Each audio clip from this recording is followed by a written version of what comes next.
Greetings, true believers! Greetings, true believers. We are back once again. We have returned to Hell's Kitchen. Hope you guys had a happy Easter. It is time to for us to let the devil out and discuss more Daredevil Born Again Season 2, Episode 4. And boy, does shit go down in this episode. So, as per usual with our episode reviews, we'll be recapping some of the events of the episodes. Not all of it. We're not just going to recap the episode for you. Just going to talk about some of our favorite parts and the stuff in the, Bears discussion. And so we'll be discussing full spoilers. So if you haven't seen the episode yet, do yourself a favor. Boot up your Disney Plus, watch the episode, then come back and let us know your thoughts in the comments down below. Alright, so this was a bullseye heavy episode, which I did not expect, but man, was it cool.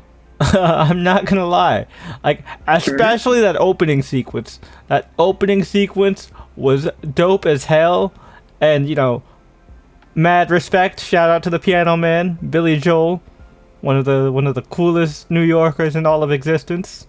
Love that guy. And his wild and crazy life. One of my personal favorite Billy Joel song, New York State of Mind, was playing in the background. That was cool.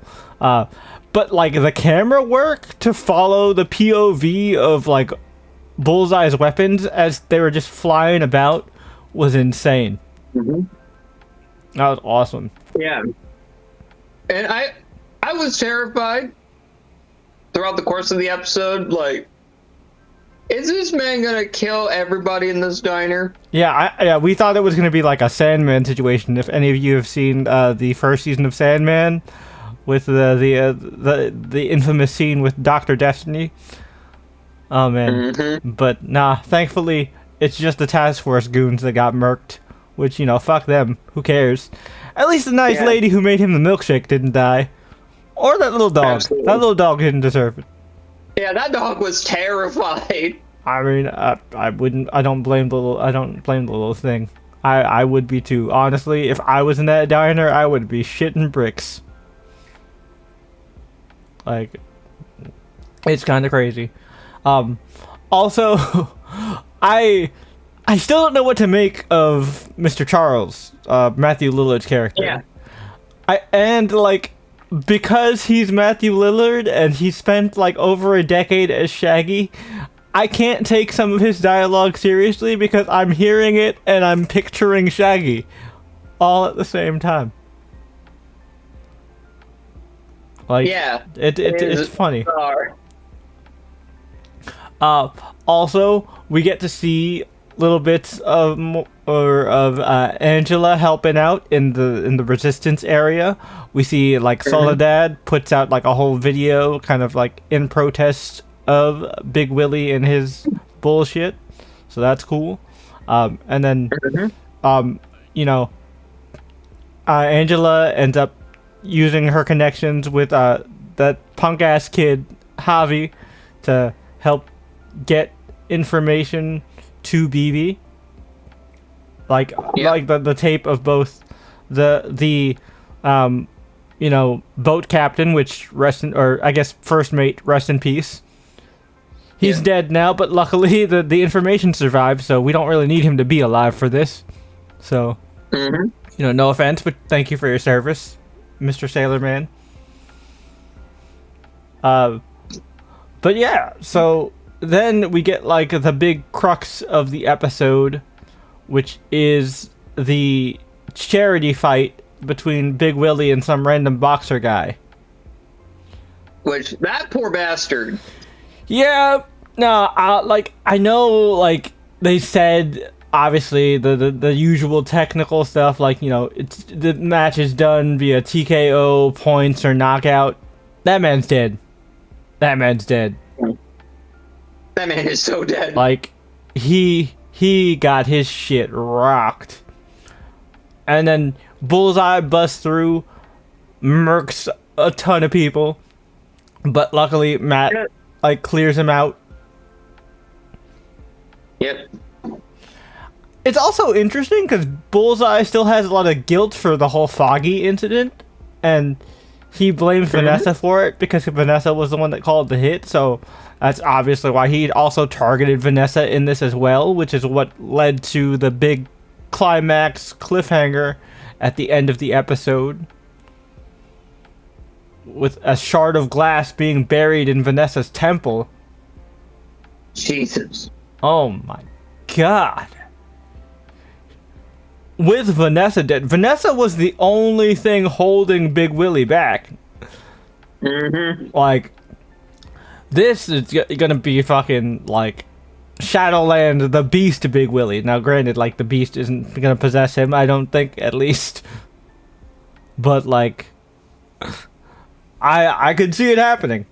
Because, like, now, he has nothing to lose, nothing to protect. And all he's out for now is vengeance. Bullseye needs to watch his fucking back. Also, shout out to our guy, Jacques Duquesne.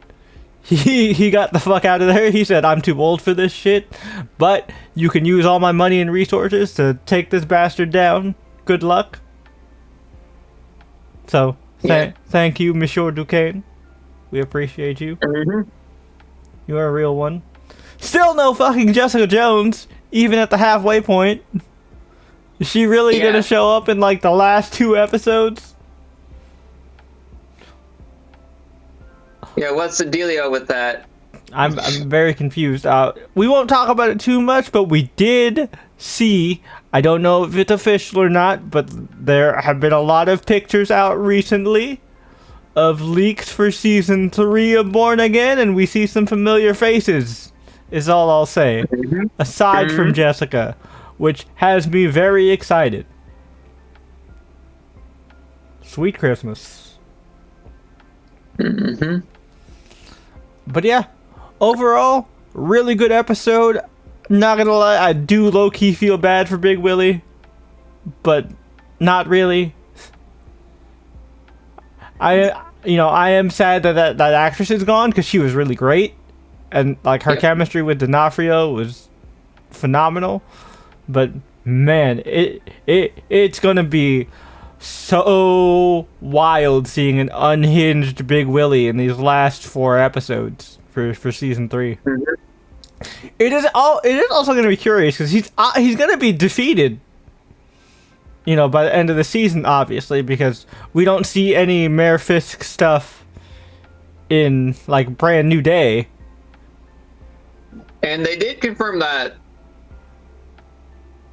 Brand New Day takes place after this season. Although it's also, like, a weird rights battle because Sony refuses to let Spider-Man cross over with any Marvel TV stuff because they're dumb and they don't like us having fun. But whatever. Regardless, great episode. Rest in peace, Vanessa. Rest in peace, Random Boxer Man.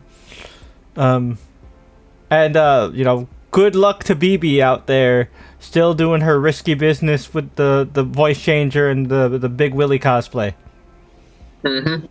I'm still very nervous for her, especially now that, like, Big Willie's gonna be unfettered. Unfettered and unhinged. Oh yeah, it's gonna be some terrifying stuff. You thought Bullseye was scary.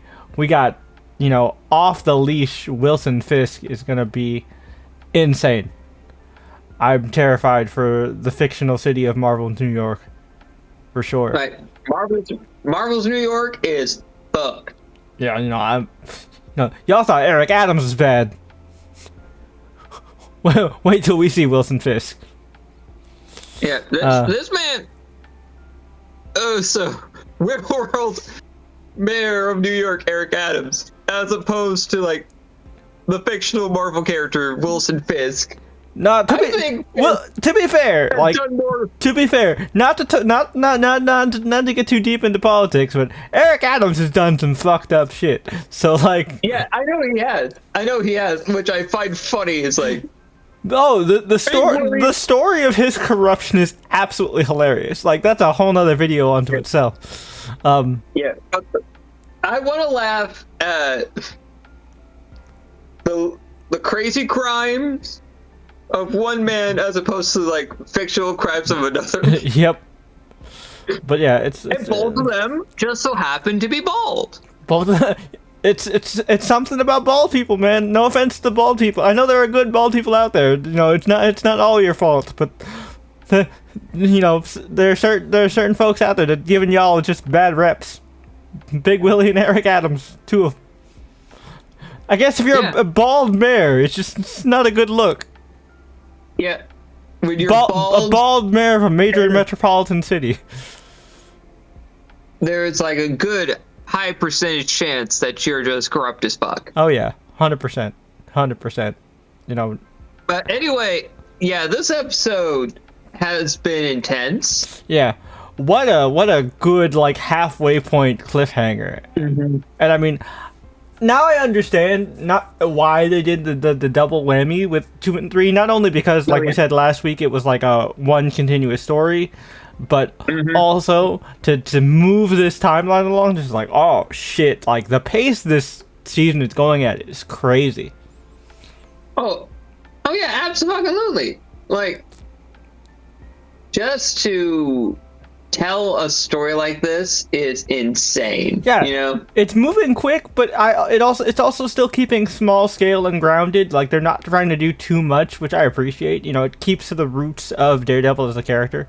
Also, keeping to the roots, you know, just in time for Easter, we got Matt's obligatory visit to the church. He got to go back to his old church again, which was cool, and he got to, you know, have a conversation with the brother whose name I don't remember. But like the new young monk, and yes, he is a monk. Yeah. That is what initiate priests are before they become actual like full on priests. They are known as brothers. Yeah, because back in the day, we've talked about this before. They were once called friars, and that's like an outdated term. Yep. But anywho. That's it. That's our thoughts on the episode. Yeah, really. Let us know your thoughts. Really solid. In the comments below. Really solid. I'd probably give this one like an 8 if we don't really rate episodes individually, but this is probably my favorite so far.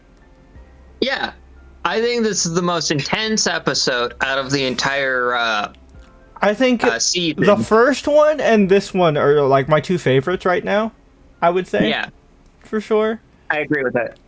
But yeah. Let us know all your thoughts and feelings in the comments down below. Don't forget to do all the usual YouTube things. Hit that like button, hit that subscribe button, and notification bell so you get notified every time we upload new videos. Like all our various individual reviews that will be coming out slowly but surely of Monarch, Daredevil, and various other shows. As well as our full-length podcast episodes. We've kind of hit a snag in terms of our like production assembly line for those, but they will be back soon. We're still working on it, but we appreciate your patience. But yeah. Hey, quality takes time, folks.